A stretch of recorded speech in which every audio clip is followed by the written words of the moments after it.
क्या जो मॉडल कांग्रेस लेकर आई है, इससे वाकई में जनता उससे जुड़ेगी या फिर गुटबाजी बढ़ेगी?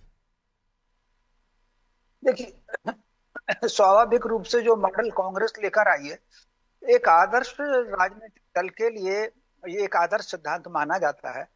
और मोटे तौर पर ये जैसे 30,000 परिवारों से अगर वो जुड़ने का प्रयत्न कर रहे हैं, तो 30,000 परिवारों से फंड जो उनको मिलेगा वो अपनी जगह है।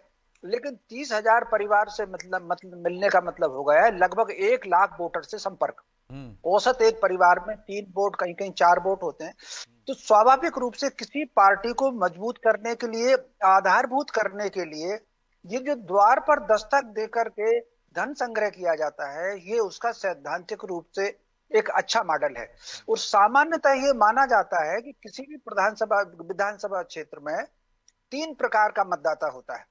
एक मतदाता वो होता है जो अपनी पार्टी के लिए कमिटेड होता है, वो कांग्रेस का भी होता है, भाजपा का भी भाजपा भी। होता है, उसमें प्रतिशत कम ज्यादा होता है। दूसरे प्रकार का मतदाता वो होता है जो रिएक्शन में वोट देता है। किसी किसी पार्टी ने किसी बात को कह दिया तो वो उसके खिलाफ, उसको जान नहीं है चाहे कुछ हो जाए। और एक तीसरे प्रकार का मतदाता होता है जिसकी अनुमान की संख्या लगभग 40% मानी जाती है। वो फैंस का वोटर होता है।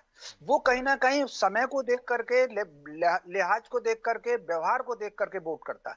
तो ये जो धन संग्रह का अभियान है, ये पार्टी का कमिटेड कार्यकर्ता को मजबूती से जोड़ेगा।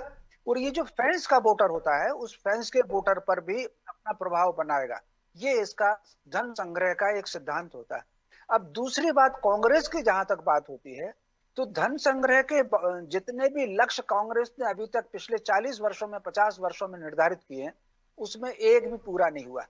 कई बार ऐसे उदाहरण भी हैं, जो मीडिया में खबरें भी आई हैं, कि उनसे कहा कि आपको 500 लोगों से इतना पैसा इकट्ठा करना है, तो 2-4 लोगों ने मिलकर के दिया, और बाकी फिर रसीदें घर में बैठ करके कटती हैं। ये परंपरा कांग्रेस में रही है, ये खूब चर्चाओं में इस तरह की बात आई।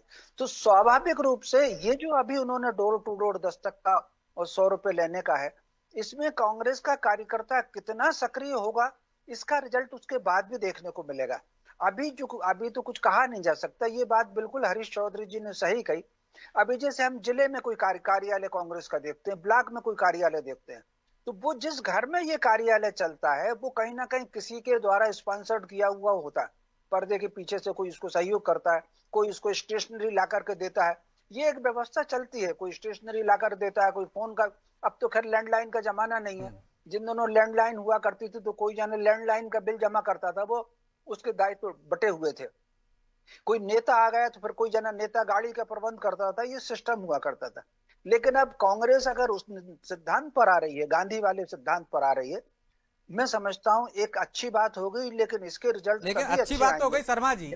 आपने कहा कि कांग्रेस किस तरह के सिद्धांतों पर चलती थी, आपने जिला अध्यक्ष बना दिए, आरोप लगते हैं कि डिफेंडर लेके बना दी।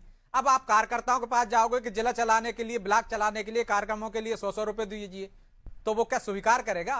चंदा देगा या कहेगा कि जिनको पद दिए अमीर लोगों को, रईस लोगों को, उनसे लीजिए? देखिए, ये बात ठीक है कि कुछ लोग ऐसा उत्तर जरूर देंगे, लेकिन जो मनोविज्ञान है भारत का, भारतीय लोगों का मनोविज्ञान है, उसमें कहीं ना कहीं थोड़ा बहुत लिहाज तो किया जाता है। कई हम्म। बार ऐसा होता है, जैसे हमने राम मंदिर में देखा, हम्म। कांग्रेस के कितने लोगों ने चंदा दिया।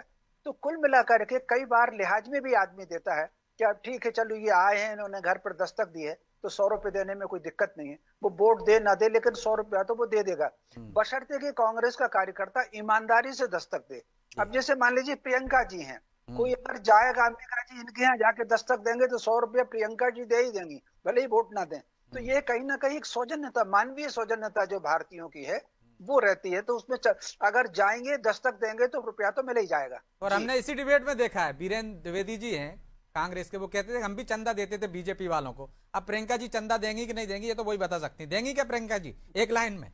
नहीं, बिल्कुल नहीं। देखिए वो तो देने को तैयार नहीं, लेकिन